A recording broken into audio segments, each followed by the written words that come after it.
እግዚአብሔር የከበረበት ሕይወት የሚፈልጉ በሙሉ ከዝሙት ይርቃሉ። ሕይወትን በትልቁ የሚያረክሰው ይሄ ስለሆነ ነው ወገኖቼ። አንድ የፈረንጅ ሊቅ እንዲህ ይላል፣ the goal of marriage is not happiness rather holiness ይላል። የጋብቻ ዋና ዓላማ ደስታ አይደለም ይላል፣ ይልቅስ ሆሊነስ ቅድስና ነው ይላል። ደስታ ይገኝበታል እውነት ነው፣ ግንስ ዋና ዓላማው ደስታ አይደለም። እናስ ምንድነው? ሆሊነስ ቅድስና ነው። ለምንድን ነው ጮኛ የምትይዙት? ቅዱስ ለመሆኑ እንዳትረሱት። ለምንድን ነው የምታገቡት? እንዳትረሱ። ምን ለመሆን ነው? ቅዱስ ለመሆን። ቅድስና ነው። ዓላማ ያልሆኑ ነገሮች አሉ። ዓላማውን ነግሬያችኋለሁ ባጭሩ እንዳላበዛባችሁ ነው። ዓላማ ያልሆኑ ነገሮች አሉ። እነሱንም ከራሴ አልናገርም። በረከቱ ትደርብንና አፈበረከት ቅዱስ ዮሐንስ አፈወርቅ ዓላማ ስላልሆኑ ነገሮች ዝርዝር ያስተምራል። እንዲህ ይላል። ድምጽ ይሰማችኋል አይደል? እንዲህ ይላል፣ ዓላማ ስላልሆኑ ነገሮች። እኛ አንዳንዴ ግን ዓላማ ስለምናደርጋቸው ጉዳዮች ሊቁ እንዲህ ብሎ ያስተምራል። ቀስ ብዬ አነበዋለሁ።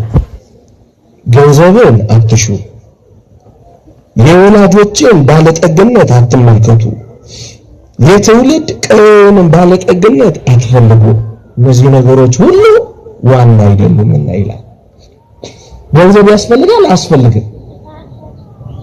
ገንዘብ ለትዳር ለቤተሰብ ያስፈልጋል አያስፈልግም? ያስፈልጋል አይደል? መቼም በአየር በኦክሲጅን አንኖርም አይደል? ግንስ ዋና ነገር ግን አይደለም። ገንዘብን አትሹ፣ የወላጆችንም ባለጠግነት አትመልከቱ፣ የትውልድ ቀዮንም ዝና አትፈልጉ። እነዚህ ሁሉ ነገሮች ቢያስፈልጉ ዋና ነገሮች ግን አይደሉም። ከትዳር አጋራችሁ ማየት ያለባችሁ ንጽሐ ነፍስን፣ ፈሪሃ እግዚአብሔርን፣ ልባምነትንና መልካምነትን ነው ይላል። ከጮኛ ከሚስትህ ምንድነው ማየት ያለብህ? ገንዘብን አይደለም፣ የወላጆችን ባለጠግነት አይደለም፣ የቀዮንም የሰፈሯንም ታላቅነት አይደለም። እናስ ንጽሐ ነፍሷን። ለጽድቅ ትጠቅመኛለች ወይ? መንግሥተ ሰማያት ታስገባኛለች ወይ? ለአምልኮተ እግዚአብሔር ቀና ነች ወይ? ለምግባራት ፍሬ እሺ ባይ ነች ወይ? እንቁረብ ስለው እሺ ይላል ወይ? በሞቴ የገንዘብ ባለጠግነትን ሳይሆን በነፍስ ባለጠግነትን ተመልከቱ። የዚህ ምድር ሀብትን ሳይሆን የሰማያዊ ሀብትን እሱን ፈልጉ። ከትዳር አጋራችሁ መፈለግ ያለባችሁ የነፍስ ባለጠግነትን ነው። ቅድስና አለው ወይ? ለምን መሰላችሁ? ምዕመናን ለምን መሰላችሁ? ገንዘብን አትሹ ያለው ሊቁ ለምን መሰላችሁ? በሞቴ የምር ነገር ገንዘብ ይገኛል ይታጣል፣ እውነት ሐሰት፣ ይተረፋል ይከሰራል፣ እውነት ሐሰት፣ ይሞላል ይጎላል፣ እውነት ሐሰት። አያችሁ፣ ገንዘብን ፈልገህ ከገባ ገንዘብ አንድ ቀን ሊጠፋ ይችላል። ያን ጊዜ ትዳርን ልታጠፋው ነው። አያችሁ፣ ገንዘብ ማይከል የሚደረገው መጪና ኃይል ስለሆነ ነው፣ ቋሚ ነገር ስለሌለ ነው። በጣም ብዙ ሰዎች በዚህ ህይወት ውስጥ ጨክነው ገብተው ገንዘብ ፍለጋ ስቀው ገብተው አልቅሰው ወጥተዋል። ቆንጆ ሆነው ገብተው በማዲያት ተጠብሰው ወጥተዋል። ቀና ብለው ገብተው አዘቅዝቀው አፍረው ወጥተዋል። አየህ፣ ገንዘብን ብቻ ማዕከል ካደረግ ገንዘቡን ነው የምታገባው እንጂ ሚስትህን ወይም ባልሽን አይደለም። ለዚህ እኮ ነው ቃል ኪዳን ስትገቡ እዚህ ቤተ ክርስቲያን ቃል ኪዳን ስታጋባችሁ አይታችኋል? ምን ያስበው ይችላል? ይሄ ከዚህ አስደናቂ ቤተክርስቲያን ሌላ ይሄን ሐሳብ ያስባል? አጣ መጣ ገረጣ ብዬ አልክደው። በዚህ ለተቆ ተጋቢዎች ስለ ዲኮሩ ስለሚቆረሰው ዳቦ ጭምር እኮ ነው፣ ስለ ኬኩ ጭምር ነው የሚያስቡት። እቺ አስደናቂ ቤተክርስቲያን ግን አርቃ ያጣ እንኳን አልተወው። ለምን? ትኩረት የሚደረገው የነፍስ ባለጠግነት ነው። ገንዘብን ማዕከል ያደረገ ሰው በሞቴ በአይናችን አይተናል። ገንዘባቸው ሲጨምር ብዙ ሚስቶችን የጨመሩ ሰዎች አይተናል። የሰማችሁ ነው። ሀብታቸው ሲደረጅ የጓዳና የሳሎን ሚስት ያዘጋጁ ብዙ ናቸው። ሸሚዝ እንደሚቀያየሩ ሚስት የሚቀያየሩ ሰዎች ብዙ ናቸው። የለቅሶ ቤትና የሰርግ ቤት ሚስት ያላቸው ብዙ ናቸው። ለምን? ገንዘባቸው ሲደረጅ። ሚስት የሚያደራጃሉ እዚህና እዛ።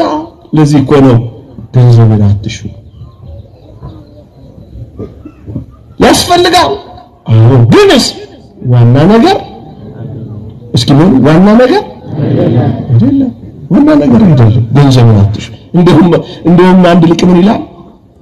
ከትዳር አጋራችሁ ወይም ትዳር ክርስቲያን ሆነ ሳለ ከትዳር አጋርህ ገንዘብ ለማግኘት ብለህ ወደ ትዳር ከምትገባ ምድር ተከፍታ ብትወጣ ይቀላል ይላል። ወመና ደስታችን እኮ በኪሳችን ብዛት አይደለም እኮ ወመና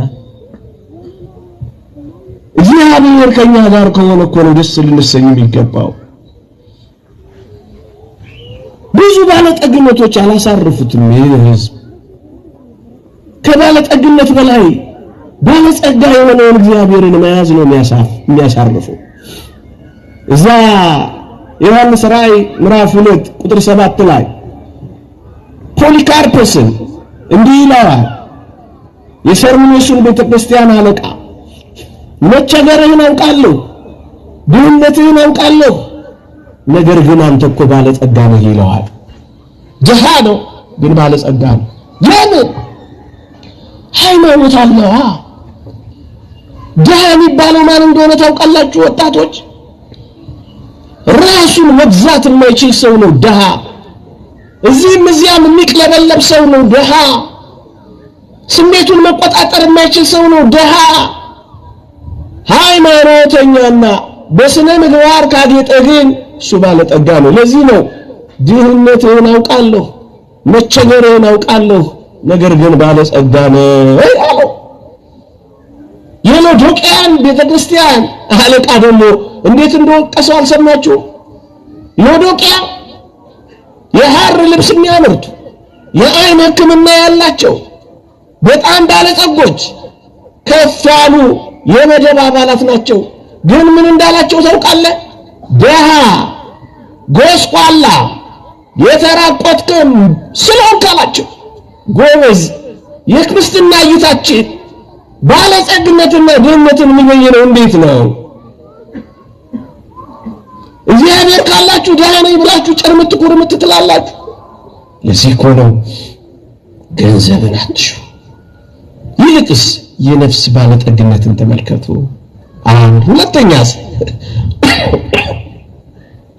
የወላጆቹንም ባለጠግነት አትመልከት። እንደ ወላጆቿን እንዳታገባ አደራ። እሷን አግባት። ወላጆቿ እንዴት ያሉ ቀላል መሰሉ እንዴ? እንዴት እነሱ ጋር ገባህ እኮ ማለት በቃ ዘጋህ ማለት እኮ ነው። እንደዚህ እንዳታረግ።